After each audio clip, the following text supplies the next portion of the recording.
এই আয়না ঘর বানিয়েছে মানুষগুলো। অনেকে মনে করে আয়না ঘর মানে চারিদিকে আয়না দেওয়া। কিসের আয়না? আমি ওই 10 দিনে কোনো আয়না কিছু পাইনি, এমন একটা ভয়ঙ্কর জায়গা। আমান আজমির স্ত্রী অন্য জায়গায় শেষ পর্যন্ত বিয়ে করে ফেলেছে গত বছর। কি জবাব দেবেন তার স্ত্রীর কাছে? এখনো আপনি জালেমের পক্ষে কথা বলেন?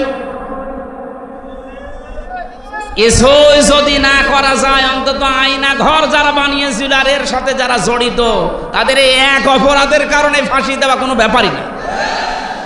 কত বড় জুলুম একটা! দুনিয়ায় বেঁচে থাকতেও জানে না যে আমি বেঁচে আছি কিনা। কখন জোহর হয়, কখন আসর হয়, কখন দিন হয়, রাত হয়, কিচ্ছু বোঝা যায় না। আপনি মানুষ এখনো পর্যন্ত বলে যে আমি কি করেছি যে আমি পালিয়ে যাব? কি করেছে? সামনে আয়, কি করেছি তোরে আমি নিয়ে ওই জায়গায় তো মাত্র খালি তো 8 বছর না, শুধু 8 দিন আটকিয়ে রাখবো, এমনি মরে যাবি।